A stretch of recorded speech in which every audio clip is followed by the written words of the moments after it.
Good morning, students. In today's class, we are going to discuss about the topic remote procedure calls, called as RPC.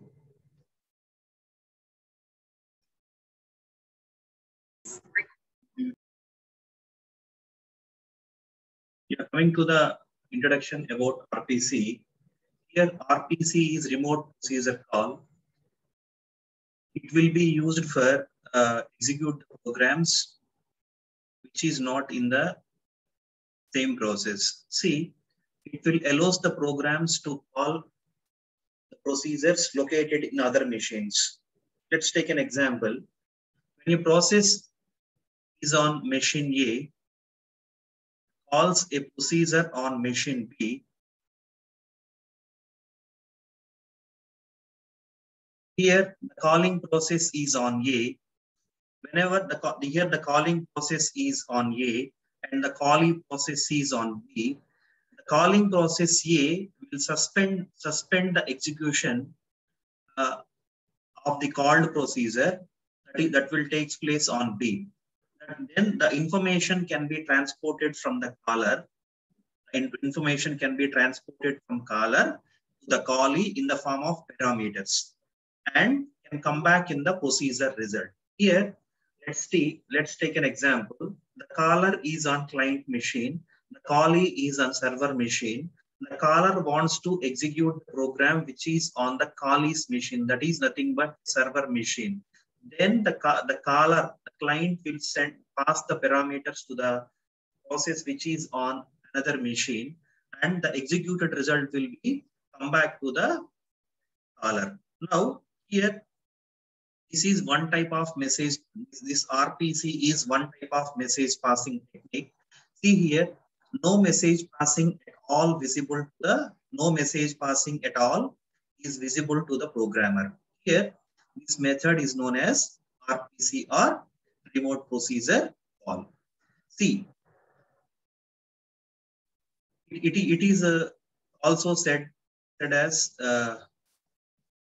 special case of message passing model. It has become widely accepted because of the following reasons. First one is it is very simple and it will use simple call syntax and similarity to the local procedure. It is very similar to the local procedure executing, even though the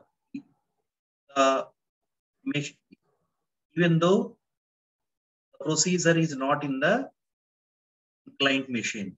Okay, it is easy to use and it is very efficient and it is having more generality. And the main function of this one is this RPC is it is mainly used in inter-process communication. It is used in inter-process communication mechanism. Here, the RPC can be executed on the processes on the different machines, or it is also between the processes which is on the same machine for the different process and the process which is running on the different machine, which can be used.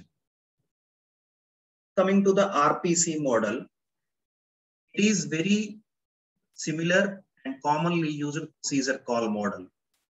It works on the following manner. See, this is the functionality of RPC model. First point, for making a procedure call, the caller passes the arguments to the procedure in some well-specified location. First, we need to know the address space of the procedure. And the caller places the arguments. The caller will pass the arguments to the procedure or the program or a subroutine. Okay. Second point. Here, the control is transferred to the sequence of instructions that constitutes the body of the procedure. Now the control is transferred to the sequence of instructions. Okay. Third point. Here, first the procedure body. If the procedure or subroutine or a program, both all are same. Here, the procedure body is executed in newly created executing environment that includes copies of the arguments given in the calling instruction. Given in the calling instruction. First, the procedure body is to be executed. After passing the arguments and the control is transferred to the sequence of instruction, thereafter the procedure body is to be executed. Now, fourth point. After the procedure execution is over, the control returns to the calling point and returning a result. Once the procedure execution is done, now the control is returns to the caller. And the same result will be returned to the caller. Okay, these are the 4 points, 4 major points of RPC model. And the next point is, here the RPC enables a call to made a procedure that does not reside in the address space of the calling process. Here, who is the calling process? Here, the calling process is executing a program which is not in the local disk, which is not in the local address space. Here, this RPC enables a call to made a procedure that does not reside in the address space of calling process. This is next one. Since the caller and callee processes, here callee means where the procedure is resided, where the procedure address space is present, that is called as callee. Since the caller and callee processes have disjoint address space, the remote procedure has no access to data and variables of caller's environment. Here, both caller and callee processes having disjoint address space. Those are not in same address space. Now, the remote process has not having an access to data and variables of caller's environment. Okay. Next, here the RPC facility uses a message passing scheme for information exchange between the caller and callee process. Here, how these are, this is the part of inter-process communication, right? In the part of inter-process communication, this RPC facilitate us to communicate both processes, calling process and callee process. It will use a technique of message passing. Now, see the process on arrival of request message. Who will request? The caller will request. On the arrival of request message, the server process. Who is the server? The callee is the server. First, what it will do, it will extract the procedure parameters. The caller will send the parameters, right? Now, the receiver or server extract the procedures parameters, and after extracting the procedure parameters, it starts executing and it will compute the result and send a reply message to the caller and then awaits for next call message. Simple technique. This is the, if you know these 3 points, you can able to understand the RPC completely. First, who will send the request? On the arrival of request message, the request message is sent by the caller process. It will reach us to the server process. Then the server will extract the procedure parameters. After that, it will start executing with the parameters passed by the caller. Next, it will compute the result, and the same result will be replied to the caller. And the server will wait for the next call message. That means it will wait for the next request. In the next slide, you will clearly understand the process. See here in this diagram, you are having a caller and callee processes. Caller is assumed to be client process and callee is assumed to be server process. Here, first what happens? Caller or client sends a request message. That request message contains remote procedures parameters. Through this request message, client will pass the parameters to the procedure to be executed in the server machine or in the Kali machine. After passing this request message, see, the server process receives the request and start the procedure execution. Once the request is received, and it will start procedure execution. Now this is the time taken to execute the procedure. You'll see the difference. This is these dotted lines. This is very, very important. Till this time, till the procedure execution is completed, the server is suspended the process, suspends the execution. See, server is suspended till the procedure is executed in the server machine. Once the procedure execution completed, the server machine sends a reply and wait for the next request. Now, once the result is reached to the caller machine, it will resume the execution, and the server will wait for the next request. See here, this is a reply message containing the result of the procedure execution.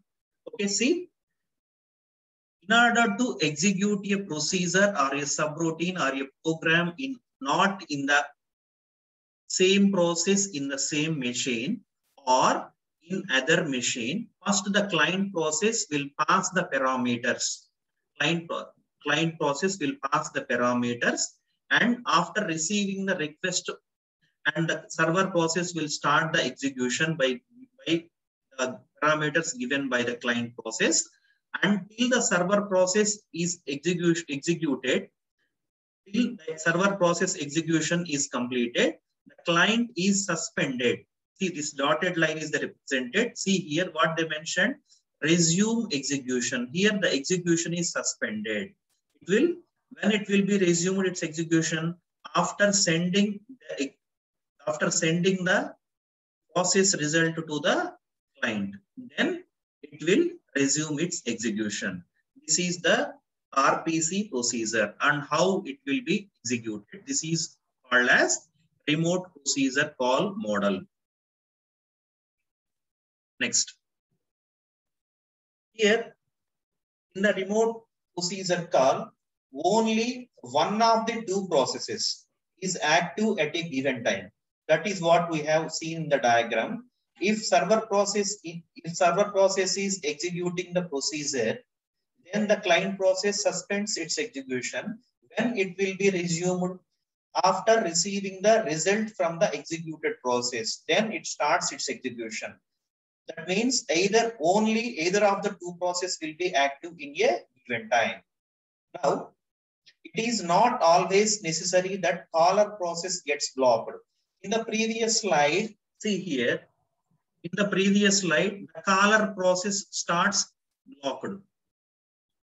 It is not always necessary that caller process gets blocked. Sometimes the server process also got blocked. Why? Because only one process, either of the two, either of two processes, only one can be executed. Here, the third point, there can be RPC implementations depending on the parallelism of caller and Kali environment. Here, what is the next implementation? Parallelism. Parallelism means the client, there is no blocking. If server process is executing the procedure, the client process got blocked. If the server process is requested, the client process is start executing the process, then the server process is got blocked. Now, what we required, what the implementation of RPC is, parallelism of caller and Kali's environment. That means simultaneously both client and server can execute the programs. This is the implementation of RPC. Now, see the fourth point. The RPC could be asynchronous so that the client may do useful work while waiting for reply from server. See here in the previous diagram, client sends a request and it will wait for the reply from the server. Here, the server could create a thread to process an incoming request so that the server is free to receive other requests. See, what the server could do is it should create a thread. Okay, it should create a thread so that the server is free from receiving the other requests. Only it will get the client requests. Okay.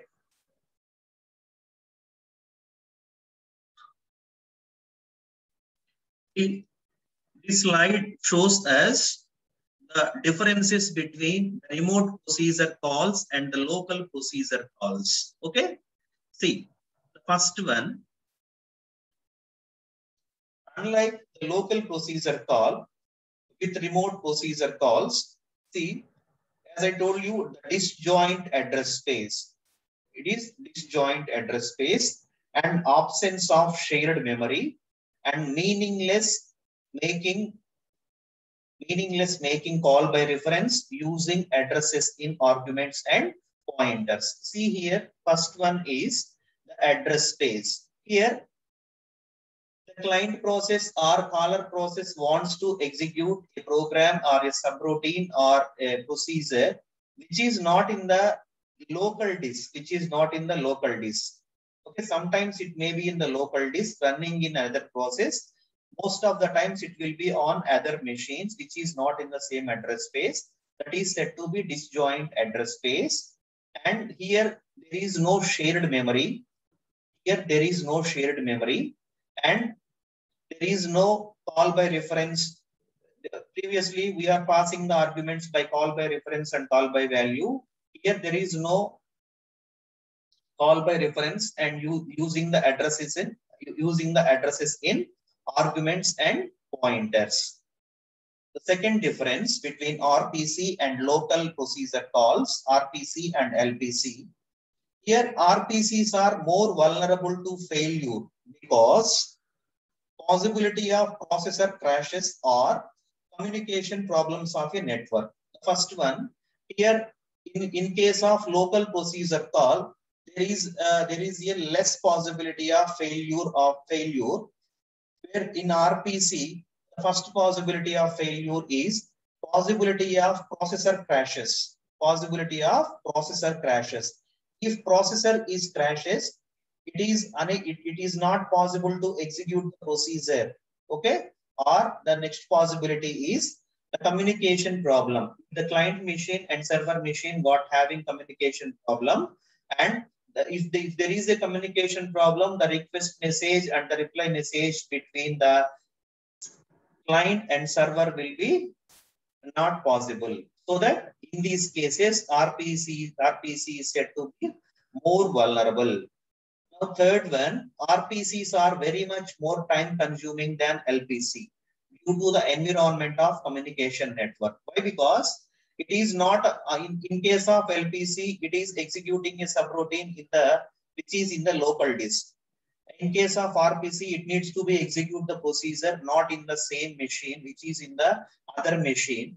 If the procedure is in the other machine, the main concept is the communication, because the communication is very important. So it will take more time to execute the RPC than LPC. Why? Because it deals with the communicating network.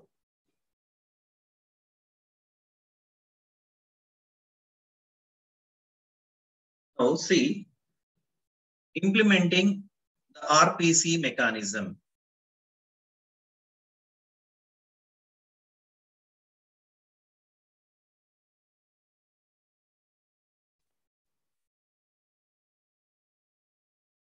See, the implementation of RPC mechanism involves the majorly 5 elements. Those are client step, RPC runtime, server step, and server. Here,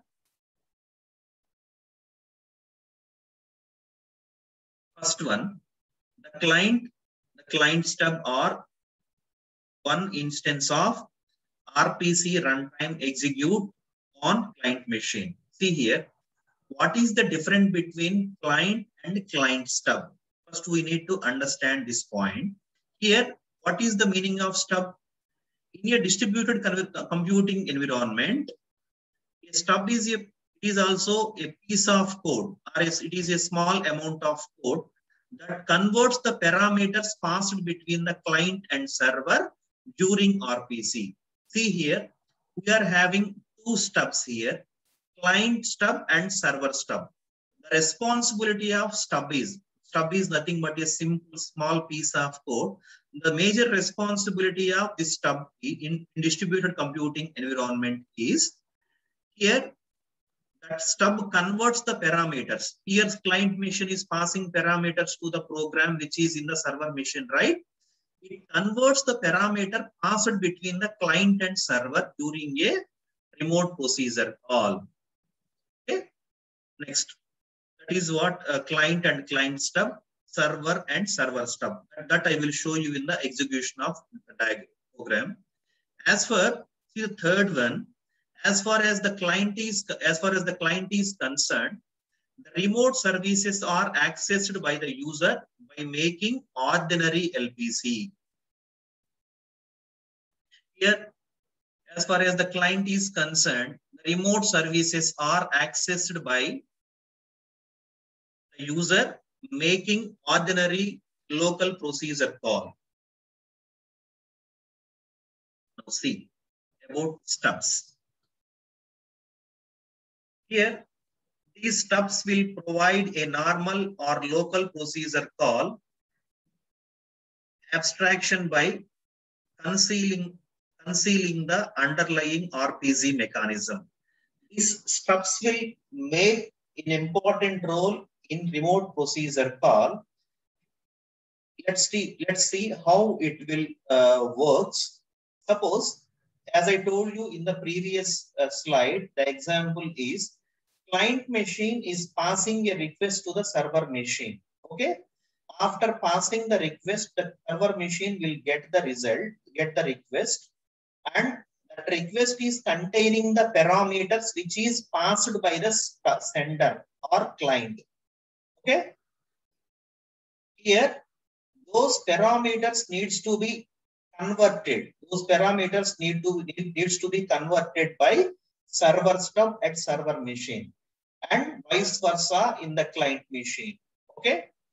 Next, the second point, a separate stub procedure is associated with both client and server process, client stub and server stub.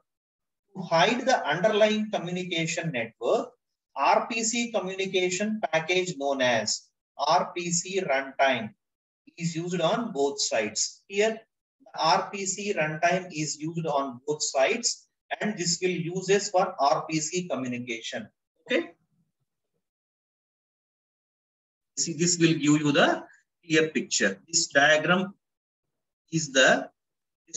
resembles the implementation of RPC mechanism. Just see my cursor point. This is client machine and this is server machine.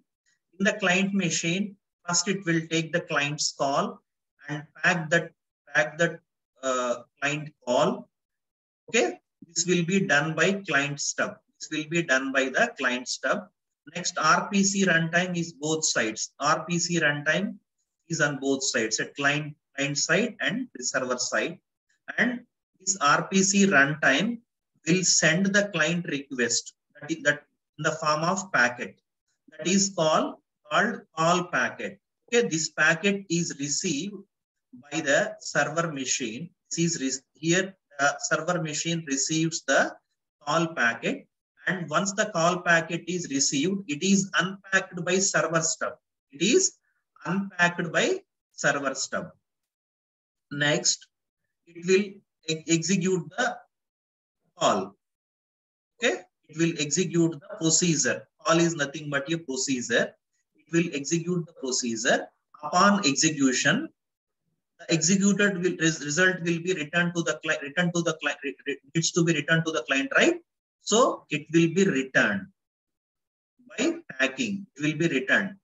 The executed result will be returned by the server machine to the client, and it will be packed by using server stub. And by using RPC routine, the packed result will be the result packet will be transported. This is marshaled. I will show you. I will tell you what is marshalling in the next slides. It will reaches to the client machine. Okay. Once the client machine receives the result packet and it is unpacked by the client stub. And after unpacking, it is returned to the client. See, you need to start the process from here. This is a client procedure. This is a client call. Okay. By using this client call, it wants to execute a process, or it wants to execute a subroutine or a program or a procedure which is on the server machine. First, it will transfer the call to the client stub. In the client stub will pack the call and the RPC runtime will send. See here, RPC runtime will send the call packet to the receiver. See here, wait. After sending this call packet, it will wait until it get result. As I told you, it will be blocked. The process execution will be blocked until the process will get the result. Until the calling process will get result. Here it will wait for getting the result, and this call packet is received to the receive server. And once it is received, it is unpacked by using server stub, and the call will be executed. Okay, here the parameters will be came here. By using these parameters, the server program, the program which is on the server machine, the procedure on the server machine, the subroutine on the server machine will be executed, and the result will be returned by packing. The packing will be done by the server stub, and this will be transported to the client machine by RPC runtime, and through network, the result packet is transported to the client machine back. After receiving the result, it will send to the client stub to unpack that one. After unpacking, finally, it will reach us to the client machine. Here in this diagram, we have seen the client. What are the components I tell you? Client, server, client stub, server stub, RPC runtime. What is the responsibility of RPC runtime here? It will send and it will receive the request. It will send the request to the server machine and it will receive the result from the server machine. Okay. These are communicated. Here for this communication, for this remote procedure call, here the network plays very, very important role. If this communication network is good, then it will be okay. Otherwise, it will take more time to get access, more time to get the result. This particular diagram resembles the implementation of RPC mechanism.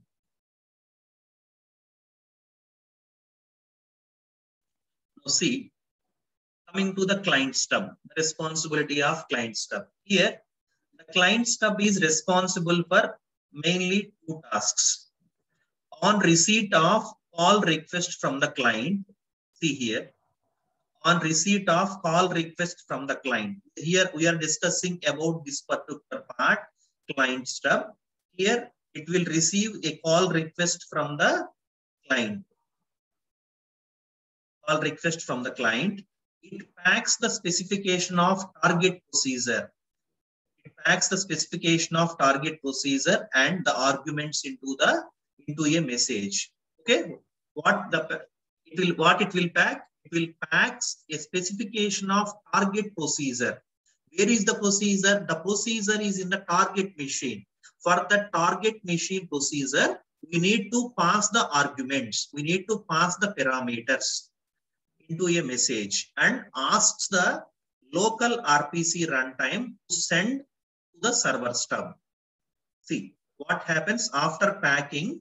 It will ask the local RPC. This is the local RPC to the client, and this is the local RPC to the server. It will ask the local RPC to send the to send it to server stub. See, who will receive after this after sending, the server will receive. Okay. Next, on the receipt of, this is at the sending part, on the receipt of result of procedure execution, it unpacks the result and passes to the client. This is this side. After receiving the result, it will unpack it and pass it to the client. This is the responsibility of client stub.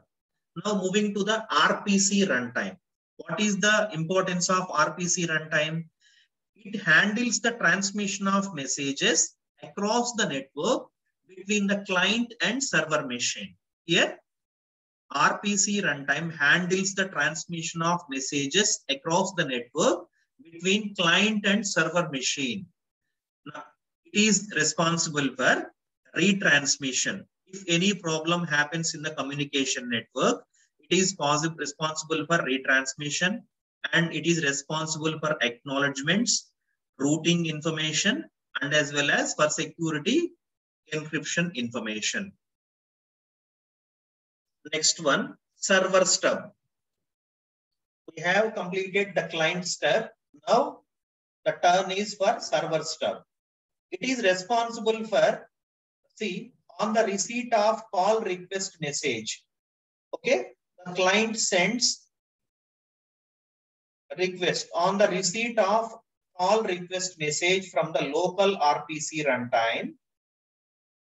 See, on the receipt of, we are talking about the server stub, on the receipt of request from the local RPC runtime. This runtime is called local RPC runtime for the server machine. On receipt of a call request message from the local RPC runtime, what it will do, it will unpacks it and makes a perfectly normal call to invoke the appropriate procedure in the server. Okay, at the client side, it will be packed. At the server side, the server stub unpacked that one, unpacked, and it will makes a perfectly normal call.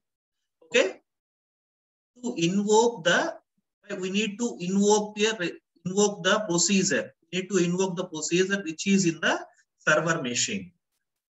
Next, on the other side, on the receipt of result of procedure execution from the server, see, this is the first point is related to this one. Next one, after receiving the result from the server, what the server stub will do? Server stub will do pack the result. It will pack the result and send it to the local RPC runtime. Local RPC runtime. This local RPC runtime forward the result to the result packet to the client machine. Okay, these are the responsibilities of server stub. Okay. Now, how these, I told you marshalling, right?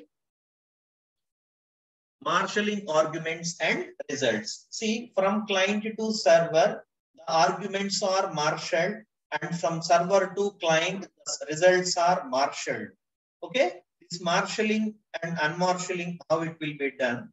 Okay, see, the arguments and results in RPC are language level data structures which are transferred in the form of message data. Here, either the request or reply, both will be,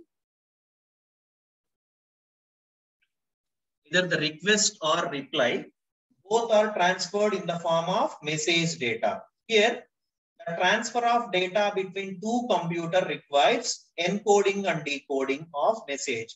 Why? Because this encoding and decoding are required because the reason, the security. Here, encoding and decoding messages in RPC is known as marshalling and unmarshalling. Okay, marshalling and unmarshalling is called as encoding and decoding.